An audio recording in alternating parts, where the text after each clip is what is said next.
Rajesh George, Kuttampuzha service സഹകരണ ബാങ്കിൻ്റെ സെക്രട്ടറിയാണ്.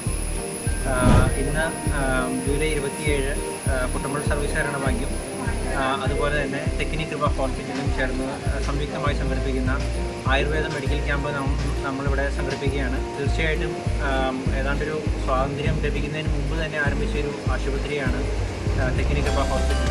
ഈ പറയുന്നൊരു ആയുർവേദം അത് എല്ലാത്തിനും ഒരു പരിഹാരമായിട്ട് ആളുകളിലോട്ട് ഏറ്റവും കൂടുതൽ എത്തിച്ചേരാൻ നമുക്കൊരു സാഹചര്യം ഒരുക്കി തന്ന കൃപ ഹോസ്പിറ്റലായ തെക്കിനി കൃപ ഹോസ്പിറ്റലിൽ ഞാൻ വളരെ ഔപചാരികമായി നന്ദി അർപ്പിക്കുന്നു. അതുപോലെ തന്നെ ഇനിയും നാളുകളിൽ കൂടുതൽ ആളുകളിലോട്ട് തെക്കിനി കൃപ ഹോസ്പിറ്റലിൻ്റെയും അതുപോലെ തന്നെ ആയുർവേദത്തിൻ്റെ നന്മയും എത്തിക്കാൻ വേണ്ടിയിട്ട് എല്ലാവിധ ഉദ്യമങ്ങളും ഏറ്റെടുത്ത് നടത്തണമെന്നും ഞാൻ ആഗ്രഹിക്കുകയാണ്.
ഞാൻ മെഡിക്കൽ ക്യാമ്പിന് വന്നതാണ്.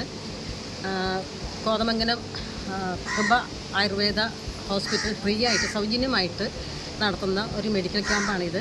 ആ ക്യാമ്പിൽ അനേകർ വന്ന് മരുന്ന് വാങ്ങിക്കുന്നുണ്ട്. കൂടാതെ ഇവിടെ വന്നപ്പം ഡോക്ടേഴ്സിന് സമീപനം നല്ല രീതിയിൽ ഡോക്ടേഴ്സിന് സമീപനം നല്ലതായ രീതിയിൽ ചികിത്സാ രീതികളെല്ലാം പറഞ്ഞു തന്ന് ഒരു തിക്കും തിരക്കും കൂടാതെ എല്ലാ ക്രമീകരണങ്ങളോട് ചെയ്തു തന്ന് നല്ല രീതിയിലായിരുന്നു ക്യാമ്പ് നടത്തിക്കൊണ്ടിരിക്കുന്നത്. നല്ലതായ മെഡിക്കൽ ക്യാമ്പ് ഇനിയും ഇവിടെ വരണം എന്ന് ആഗ്രഹിച്ചുകൊണ്ട് സഹകരണ ബാങ്കിൻ്റെ സ്റ്റാഫുകൾക്കും സെക്രട്ടറി പ്രസിഡന്റ് അവർക്കെല്ലാം പ്രത്യേക നന്ദി രേഖപ്പെടുത്തുകയും ചെയ്തു.